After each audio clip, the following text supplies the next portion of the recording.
네, 안녕하세요. 저는 오늘 원비토크 발표를 하게 된 스마트홈 솔루션 팀의 키티입니다. 제가 발표할 주제는 윗바사나 명상인데요. 아시는 분들은 아시겠지만 제가 얼마 전에 이거 명상 배우러 다녀왔거든요. 궁금해하시는 분들이 계셨는데 이제야 그 썰을 풀어보려고 합니다. 열흘간 앞뒤로 하루씩 덧붙여서 총 11박 12일간의 일정이었는데요. 그래서 명상은 뭘까요? 명상을 한다, 해봤다 하시는 분 계신가요? 계시면 손 좀 들어주시겠어요? 계시네요, 그래도. 여러분은 명상하면 어떤 이미지가 떠오르시나요? 이런 이미지?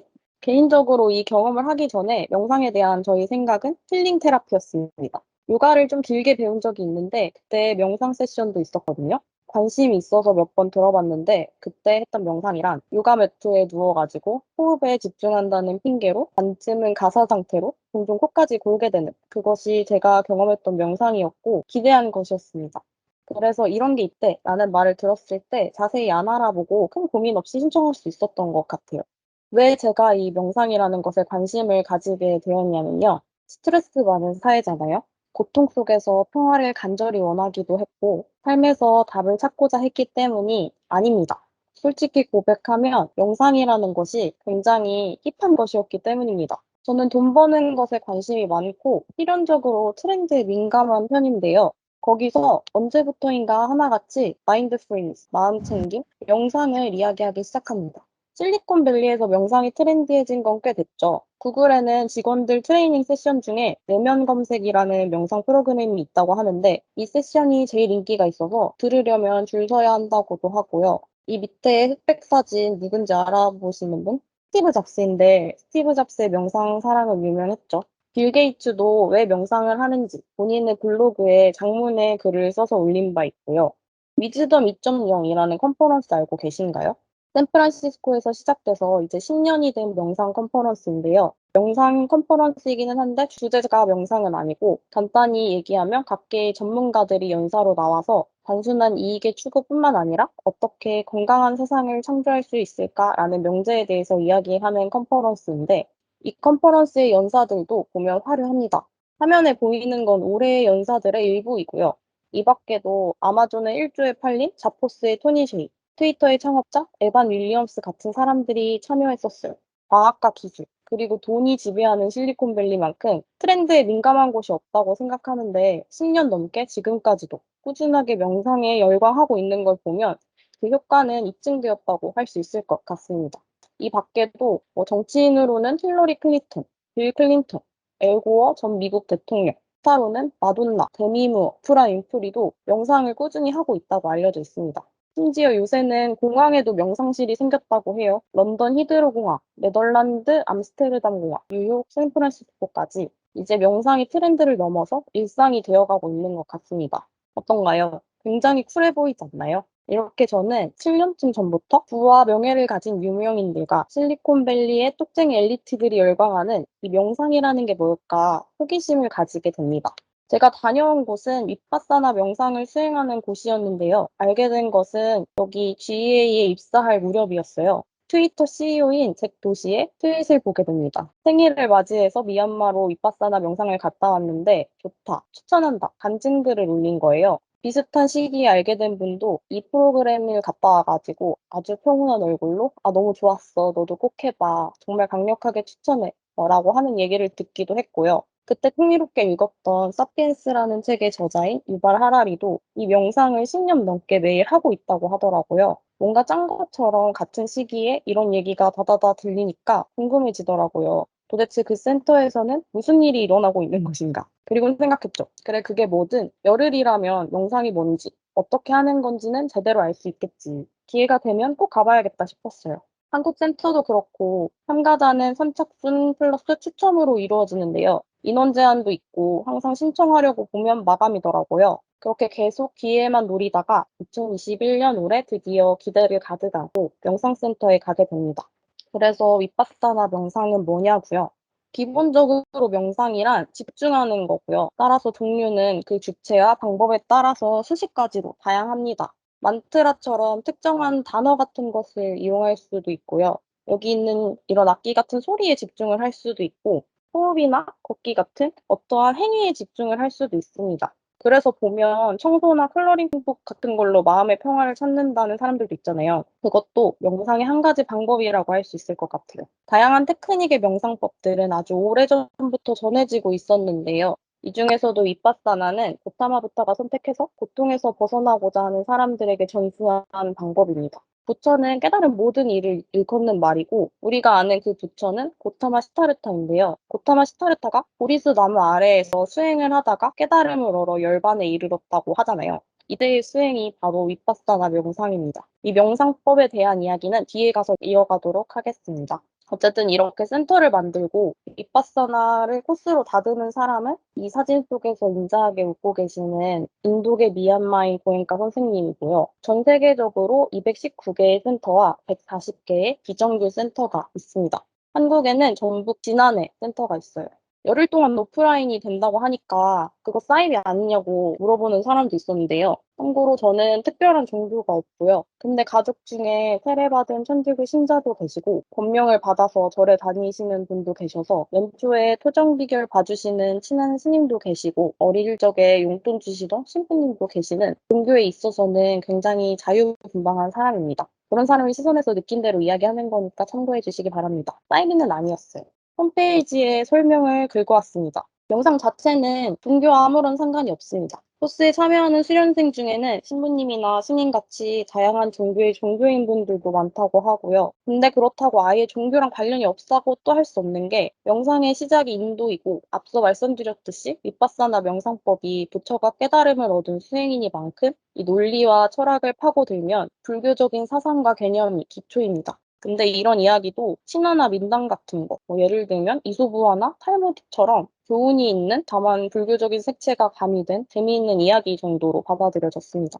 여기가 제가 다녀온 진안의 윗바사나 명상센터이고요. 메인 명상홀이에요. 사진은 없는데 숙소도 되게 잘 되어 있어서 사람이 많으면 2인실로 쓴다고도 하는데 코로나 때문에 인원 제한이 있어가지고 다 독실로 사용했었고요. 침대랑 전기장판이랑 뭐 이런 생활용품 잘 되어 있어서 쾌적했고 화장실이나 샤워실도 호텔처럼 편하진 않지만 불편하진 않았어요. 근데 냉방은 선풍기만 있다 그래가지고 여름에는 좀 힘들 수도 있을 것 같아요. 먹여주고 재워주고 가르쳐주는 이 센터에는 가격표가 없습니다. 이 센터를 처음 만든 고엔카 선생님은 불행에서 벗어나고자 하는 사람이 있다면 그 사람이 돈이 없어서 이곳을 못 오는 일은 없어야 한다고 생각했대요. 그래서 11코스는 무료이고 자원봉사자들에 의해 운영됩니다. 다만 실질적인 비용을 커버하기 위해서 11코스 이후에 이 코스가 가치가 있고 다른 사람들이 이 체험을 했으면 좋겠다고 생각하면 내가 원하는 만큼의 돈을 기부하게 됩니다. 상한이나 하한은 존재하지 않고요. 원하지 않거나 할 수 없으면 내지 않아도 됩니다. 그래서 저는 거기서 뭘 했냐고요? 수행을 했습니다. 코스에는 규칙이 있습니다. 여기 글자로 된 5개 말고도 독특하다고 생각한 것이 몇 가지 더 있었는데요. 첫 번째는 고귀한 침묵입니다. 코스 첫날부터 마지막 날 아침까지 이제 말을 하지 않는 건데 말만 안 하는 게 아니라 타인과의 의사소통 자체를 하지 않는 걸 말합니다. 몸짓, 눈짓, 뭐 메모 이런 거 다 안 된다는 거죠. 당연히 타인과의 접촉은 허용되지 않고요. 특히 남녀 생활 공간이 철저하게 분리되어 있어서 부부나 가족이 함께 들어가도 만날 수가 없어요. 의사소통을 거의 하지 않게 되므로 거짓말은 자연스럽게 할 수 없게 됩니다. 두 번째는 내가 온전히 나를 관찰하는 것을 방해하는 모든 외부의 것들은 차단됩니다. 그래서 뭐 모바일이나 노트북, 필기구, 카메라, 녹음기 이런 거 다 들어갈 때 보관함에 넣어두고 나갈 때 가지고 나갈 수 있습니다. 완전한 오프라인을 경험할 수 있습니다. 산책을 제외한 운동이나 요가, 달리기 이런 것도 허용되지 않고요. 외부 음식이나 담배, 술, 특별한 경우가 아니라면 약도 안 됩니다. 모든 사람의 시기를 맞출 수가 없기 때문에 식사는 비건식으로 아침과 점심에만 제공됩니다. 이게 스케줄표예요. 열흘 동안 이 스케줄대로 살게 되는 거죠. 새벽 4시에 일어나서 하루 12시간 동안 명상을 하는 건데요. 1월이 저는 4시에 집에 들어간 적은 있어도 4시에 일어나 본 적은 없는 사람인데 했었죠. 근데 이때까지만 해도 명상은 힐링 테라피라고 굳게 믿고 있었어가지고 그렇게까지 걱정이 되진 않았었어요.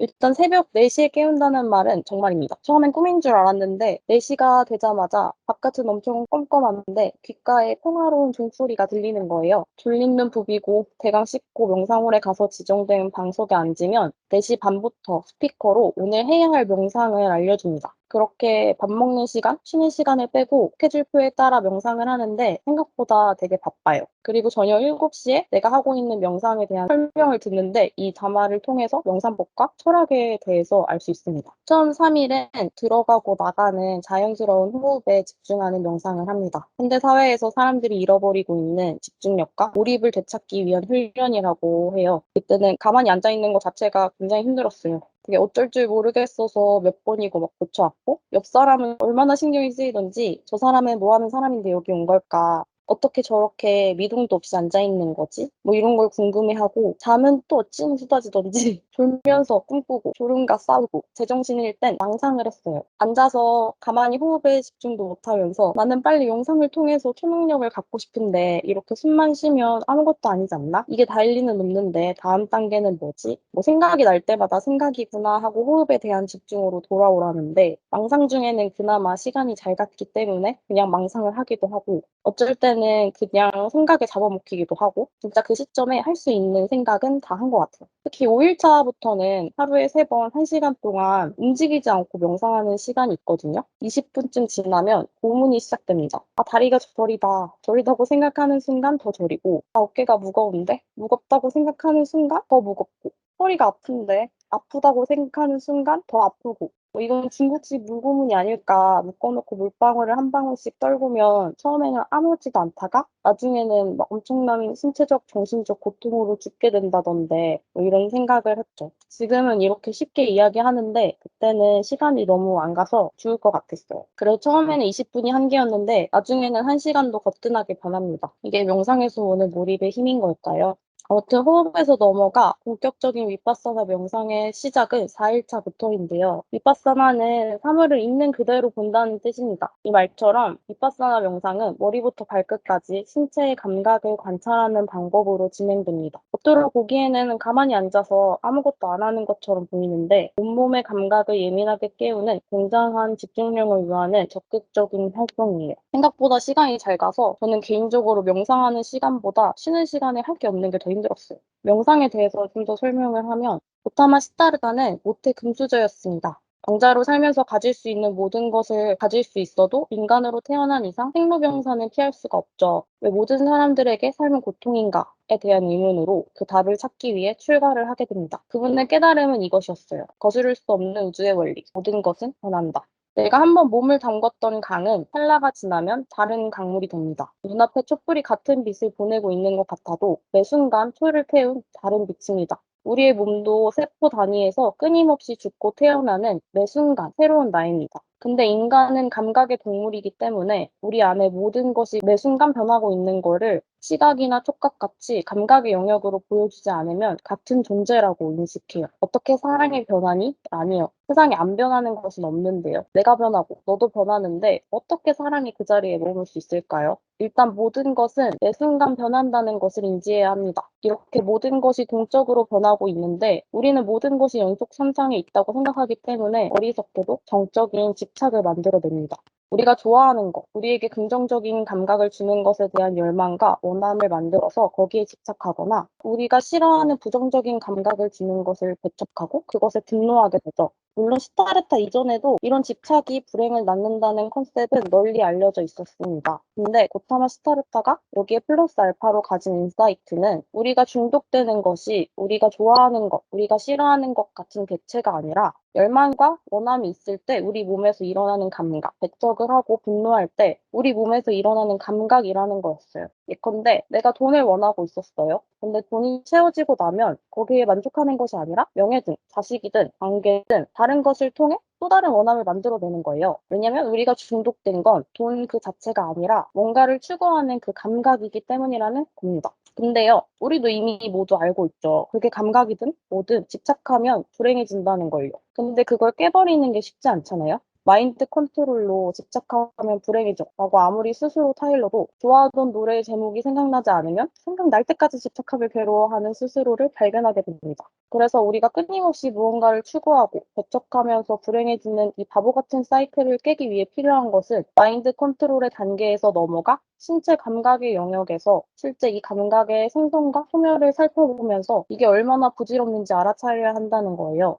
예를 들어서 매력적인 이성을 봤을 때 좋은 건 머리에서 아, 잘생겼다, 예쁘다 해서 좋아지는 게 아니잖아요. 심장도 좀 빠르게 뛰고, 호파도 좀 간질간질하고, 숨도 좀 가빠지고, 이런 몸에서 일어나는 감각의 레벨에서 욕망과 분노, 우리 마음의 평화를 뒤흔드는 어리석은 것들을 캐치해내야 한다는 겁니다. 그래서 명상이란 내 마음의 진정한 주인이 되기 위해 몸의 감각의 레벨에서 그것을 지켜보면서 매 순간 일어나는 상황에 즉각적으로 반응하는 마음의 습관을 없애는 훈련이었습니다. 이 기분 좋은 감각도, 이 기분 나쁜 감각도 일시적으로 일어났다가 사라지는 것이니까 집착할 필요가 없다는 것을 깨닫는 것. 이 또한 지나가리라. 이게 제가 얻은 윗바사나 명상의 핵심 메시지고요. 불안과 기대 이런 걸로 김칫국을 늘상 사발로 드리킹하는 제 마음에 나쁜 일은 온전히 기쁨으로 즐기되 그것이 계속되기를 바라는 집착으로 불행을 자초하지 않고 슬프고 힘든 일은 인지하고 견디되 이 또한 지나가리라 하는 걸 알고 그걸 통해 마음의 평정심을 유지할 수 있도록 매일 훈련하는 것이 이 명상을 하는 이유였어요. 그래서 효과가 있냐고요? 글쎄요, 잘 모르겠어요. 막 끝나고 나왔을 때는 이 새로운 깨달음을 빨리 써먹어야겠다 싶었는데 30년 동안 일일이 하면서 살아왔는데 갑자기 짠 바뀌었어요 하는 건 좀 사기인 것 같고요. 그래도 예전에는 열에 열은 느끼는 대로 내질렀다 하면 지금은 그래도 열에 한 번 정도는 하고 자기 검열을 할 수 있게 되는 것 같아요. 명상도 명상인데 저 자신에 대해 몰랐던 부분에 대해서 알 수 있는 시간이 되었던 것이 가장 좋았고요. 당장은 별로 생각이 없지만 또 갈 의향도 있습니다. 매번 세션이 끝날 때마다 스피커에서 흘러나오는 한 문장이 있습니다. 우리 모두가 행복해지기를 이라는 뜻인데요. 이 구절이 나올 때마다 드디어 끝났네, 너무 행복해지거든요. 코로나가 뭐다 스트레스 많은 사회입니다. 요즘에 유난히 사람과 사람으로 인한 사건, 사고가 많이 들려오는데요. 스스로의 평화를 찾기 위해서이기도 하지만 스스로 평화로울 때 남에게도 평화를 줄 수 있습니다. 이렇게 평화가 이어지면 언젠가 모두가 평화로운 세상이 되지 않을까요? 너무 이상적인 이야기이려나요? 아무튼 그래서 인생 한 번쯤 해보시길 추천합니다. 요새 살기가 괴롭다 하는 사람들에게 추천하고요. 나는 괜찮은데 주변 사람들이 좀 괴로워 보인다 하는 분들에게도 추천합니다. 행복을 찾을 수 있는 한 가지 방법을 배워온다고 할 수도 있겠고요. 그보다 온전히 나에게 집중할 수 있는 시간이라는 게 현대 사회에서, 특히나 한국 사회에서는 더 쉽지 않은 일이잖아요. 열흘을 온전히 비운다는 게 가정이 있고 책임이 있고 그런 사람들은 더 힘들 것 같고요. 근데 힘든 만큼 더 가치가 있으리라고 생각합니다. 저에게는 좋은 경험이 되었고요. 다른 분들이 하게 되신다면 이 경험을 어떻게 느끼실지 좀 궁금해요. 만약에 다녀오시는 분이 계시면 저한테 꼭 알려주세요. 이야기하다 보니까 길어졌는데 더 궁금하신 거 있으시면 개인적으로 물어보셔도 되고 책이 있으니까 책을 더 추천합니다. 마지막으로 여러분의 행복과 저의 행복을 기원하면서 발표 마무리하도록 하겠습니다. 감사합니다.